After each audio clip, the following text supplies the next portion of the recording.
The cabinets are going to be a bluey green color, kind of a tealy color. It's a bit darker. So I'm going to go in and prime them with a black primer. I use it under dark colors when I'm redoing furniture, and then I should only need 2 coats of the teal. I've spent 2 days and now we're thinking they're too dark. I've refinished hundreds of pieces of furniture over the years, but this time I'm taking those same skills on the road, literally. In this RV renovation series, I'm priming and painting everything from the walls and cabinets to the refrigerator and adding peel and stick flooring, backsplash, and wallpaper, all with a furniture refinisher's focus on prep and durability.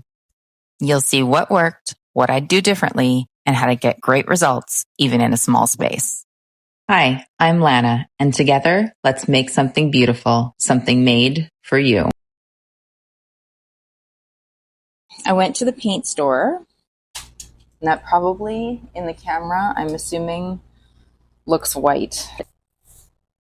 Oh, what a difference.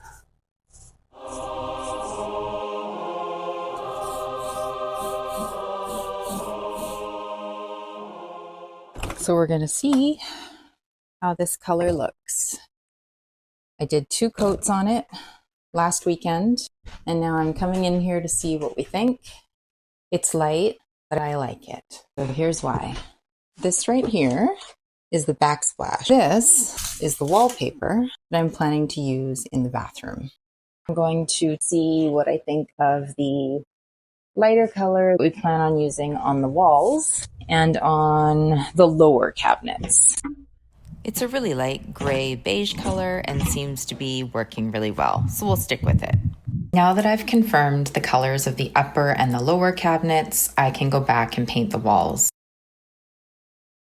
If I'd realized I was going to paint the cabinets in a lighter color, I would have overlapped the cabinet color a little bit along the edge and not bothered taping off, because then I can just cut in and go over it with the lighter color again for the walls.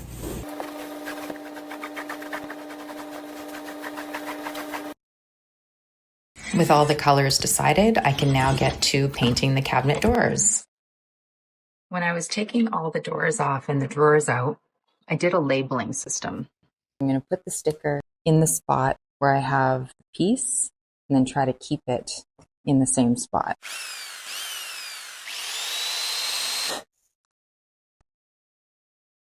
Using our Fusion TSP alternative mixed up in a spray bottle, and I'm just going to use my razor to remove these pads.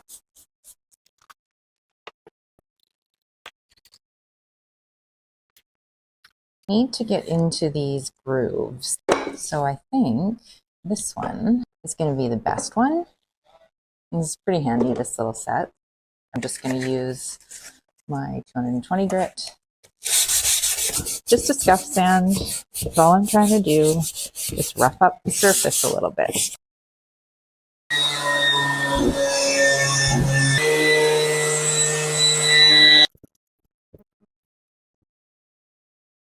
This is my STIX primer, and I'm just going to give it a stir. I used a lot on the inside, but I primed every single surface. I just have gotten so used to using foam rollers for primer because some of the primer that I use, that shellac-based primer, is not easy to clean up. So I just usually use something that I can freeze for a bit, and then once I can't use it any longer, unfortunately, I need to throw it away. But this primer, you can clean up with soap and water, which is great. It's the prep that takes the time, honestly, and it's worth it because then you get a nice, smooth, even, resistant finish. It's not going to scratch off. What I'm doing is I'm going to prop these up.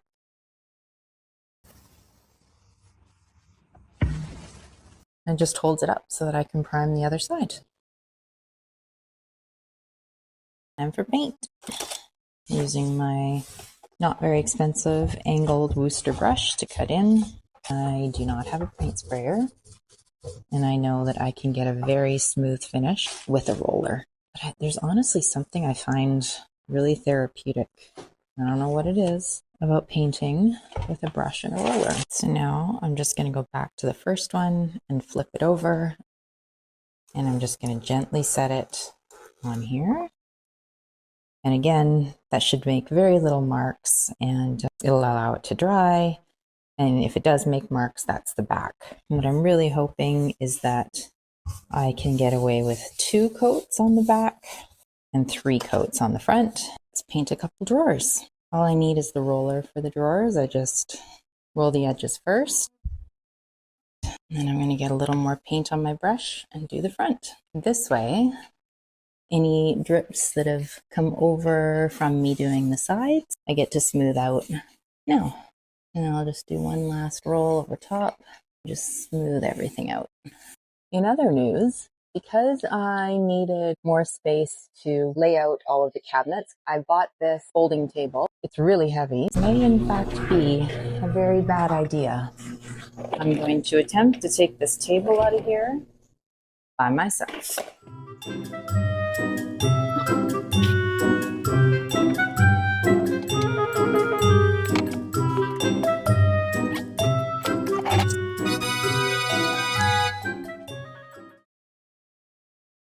Let's do a quick recap of the entire process. Removing all the hardware, removing the stickers with a heat gun, cleaning with TSP alternative, scuff sanding with 220 grit or 180 grit using both hand sanding and orbital sanding, wiping everything back, and then priming with STIX bonding primer, and finally paint. The upper cabinets were painted in Serenely and the lower cabinets and walls in Reflection, both emerald urethane trim enamel in a satin finish. 2 coats on the back, 3 coats on the front.